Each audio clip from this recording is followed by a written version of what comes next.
sina Abram at Lot. Mula Egypt, nagpunta sa bandang south ng Kanaan si Abram at ang asawa niya. Dala ang lahat ng ari-arian niya. Kasama din niya si Lot. Mayamang mayaman na noon si Abram. Marami na siyang tupa, kambing at baka, pati mga silver at gold. Mula sa Negev, tumuloy siya sa paglalakbay hanggang makarating siya sa Bethel. Nakarating siya sa lugar sa pagitan ng Bethel at ng Ai kung saan siya nagstay. At nagtayo ng altar. Dati sa lugar na yon, nag-worship si Abram kay Lord. Si Lot, nakasama ni Abram, ay may sarili ring pamilya at mga alipin. Marami rin siyang mga tupa, kambing at baka. Kaya hindi na sila kasya ni Abram sa lugar na pinapastulan nila. Sa sobrang dami ng mga alaga nila, di na sila pwedeng tumira ng magkasama sa isang lugar. Nag-away-away na rin yung mga shepherd ni Abram at yung mga shepherd ni Lot. Noong time na yun, nakatira pa sa lupain yun ang mga Canaanites at Perizzites. Tapos, sinabi ni Abram kay Lot, magkamag-anak tayo at huwag sana tayo mag-away. Hindi rin dapat nag-aaway ang mga tauhan natin. Malawak naman itong lugar. Mas okay siguro kung maghiwalay tayo. Mamili ka kung saan mo gusto. Kung gusto mong pumunta doon, dito ako sa kabila. Tingnan ni Lot ang paligid at nakita niyang maraming tubig sa buong Jordan Valley hanggang sa Zoar, gaya ng garden ni Lord o ng lupain ng Egypt. Nangyari ito bago sa akin ni Lord ang Sodom at Gomorrah. So, pinili ni Lot ang buong Jordan Valley at nagpunta siya sa east. At ganun nga sila naghiwalay. Tumira si Abram sa Kanaan, tapos si Lot naman nag-stay sa mga city na nasa valley at nagkampo malapit na sa Sodom. Masasamang tao yung mga nakatira sa Sodom at sobrang laki ng kasalanan nila kay Lord. Lumipat si Abram sa Hebron. Pagkaalis ni Lot, sinabi ni Lord kay Abram, tumingin ka sa buong paligid mo. Ibibigay ko sa iyo at sa magiging lahi mo ang lahat ng lupain na nakikita mo. Magiging sa inyo ang lahat ng yan forever. Pararamihin ko ang lahi mo kasing dami ng alikabok sa lupa. Hindi sila kayang bilangin ng kahit sino. Sige, lumakad ka at ikutin mo ang buong lupain kasi ibibigay ko sa iyo lahat ng yan. So, lumipat si Abram at tumira siya malapit sa mga banal na puno ng Mamre na nasa Hebron. Tapos, nagtayo siya doon ng altar para kay Lord. Genesis chapter 14. Niligtas ni Abram si Lot.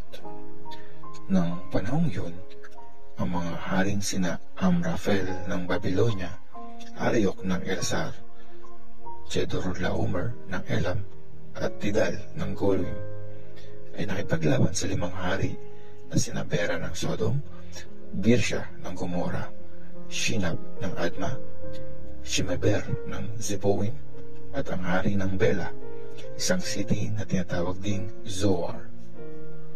Pinagsama-sama ng 5 hari ang mga army nila sa Siddim Valley na tinatawag ng Dead Sea ngayon.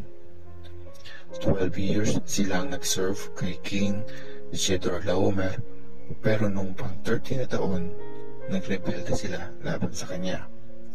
After 1 year, sumugod si King Chedorlaomer at ang mga haring kakampi niya at yung mga army nila.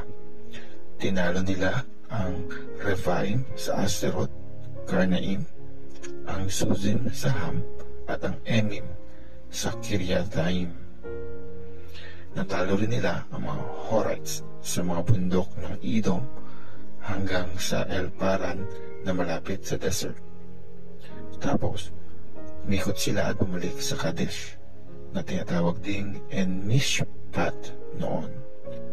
Sinakop nila ang lahat ng lugar ng mga Amalekites, pati ang mga Amorites na nakatira sa Hazazon Tamar. Niredy naman ng mga hari ng Sodom, Gomorrah, Adma, Zeboim at Bela ang mga army nila sa Siddim Valley para labanan ang mga hari ng Elam, Goim, Babylonia at Elazar. 5 hari laban sa 4 na hari ang giyera yun.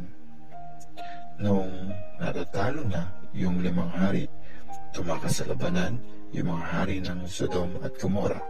Kaso, nahulog sila sa mga hukay na may alkitran. Marami kasing ganon sa Siddim Valley. Tapos, yung 3 pang hari, nakataas naman sa mga bundok. Nanalo nga sa gera sina King Chedorlaomer at kinuha nila ang lahat ng nandun sa Sodom at Gomorrah, pati yung pagkain, saka sila umalis. Nakatira sa Sodom si Lot na pamangkin ni Abram, kaya kinuha rin siya ng mga kalaban. Kinuha din nila ang lahat ng ari-arian niya. Pero may isang taong nakatakas at nag-report ng lahat ng ito kay Abram na isang Hebrew. Nakatira si Abram malapit sa mga banal na puno ni Mamre na isang Amorite. Kampi niya si Mamre at ang mga kapatid nitong sina Eshcol at Aner. Nang malaman ni Abram na tinukot ang pamangkin niya, tinawag niya ang lahat ng mga tauhan niyang sanay sa labanan. 18 silang lahat na galing sa kampo niya. Hinabol nila ang mga kalaban nilang hari hanggang sa Dan. Kinrupo ni Abram ang mga tauhan niya. Tapos, nung gabi na, lumusob sila at tinalo ang mga kalaban. Hinabol nila yung mga yun hanggang sa Hoba, sa north ng Damascus. Nabawi nga nila ang lahat ng mga ari-arian na kinuha ng mga kalaban. Nabawi rin ni Abram ang pamangkin niyang si Lot at ang lahat ng mga ari-arian nito, pati ang mga babae at iba pang mga kasama. Blines ni King Melchizedek si Abram. After matalo ni Abram si King Chedorlaomer at ang mga kakampi nitong hari, umuwi na siya. Sinalubong siya ng hari ng Sodom sa Shaveh Valley na tinatawag ding King's Valley. Dinala naman siya ng tinapay at alak ni Melchizedek na hari ng Salem. Priest din siya ng pinakamataas na Diyos. Blines niya si Abram at sinabi, I-bless si Abram ng pinakamataas na Diyos na nag-create ng langit at ng lupa. Purihin ang pinakamataas na Diyos na nagpanalo sa iyo laban sa mga kaaway mo. Tapos, binigyan ni Abram si Melchizedek ng 10% ng lahat ng mga ari-arian na nakuha niya.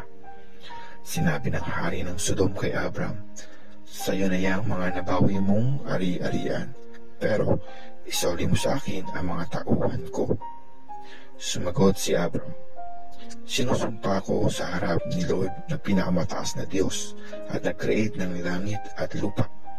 Hindi ako kukuha ng kahit ano sa property mo, ni isang sinulid o strap ng sandals, para hindi mo masabi na ikaw ang nagpayaman sa akin.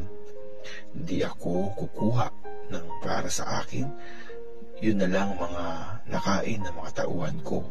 Pero sana ibigay mo sa mga kakampi kong sina Aner, Eshcol at Mamre yung mga parte nila sa nasamsam namin.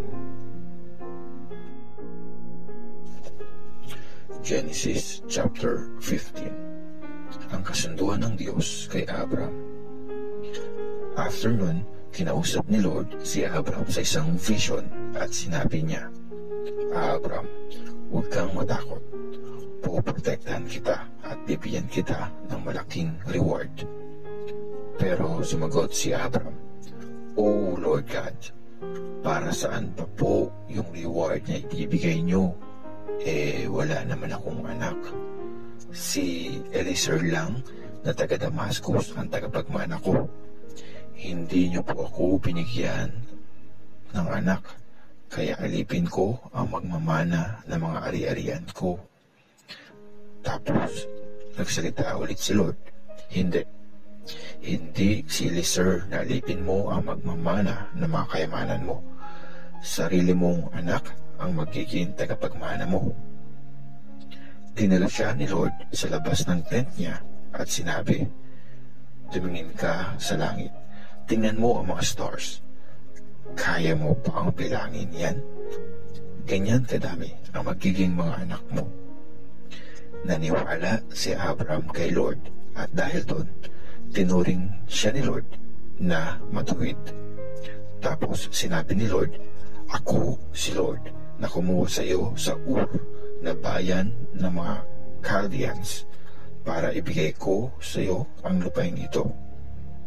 Sumagot si Abram, Pero Lord God, paano ko po malalaman na magiging akin nga ito?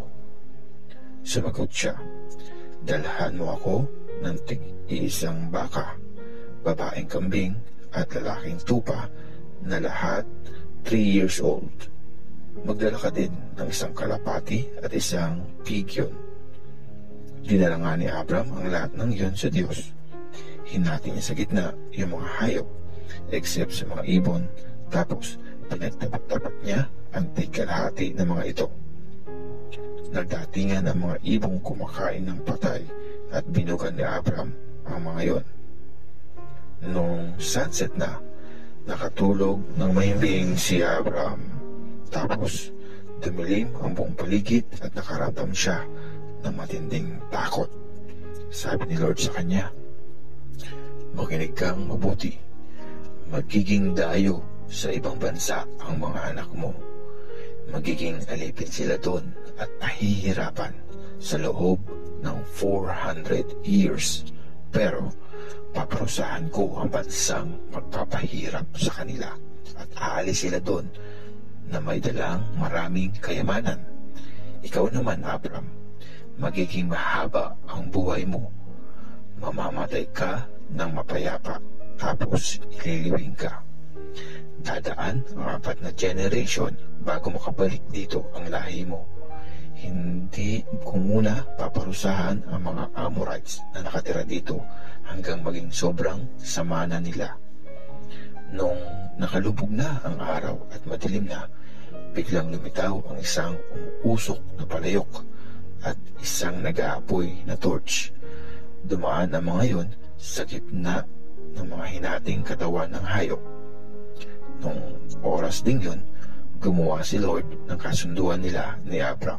Sabi niya, Pinapromise ko sa iyo, ibibigay ko sa magiging lahi mo ang lahat ng lupain mula sa border ng Egypt hanggang sa Euphrates River, pati ang lupain ng mga Kenites, Kenizzites, Cadmonites, Hittites, Perizzites, Rephites, Amorites, Canaanites, Girgashites, at Jebusites.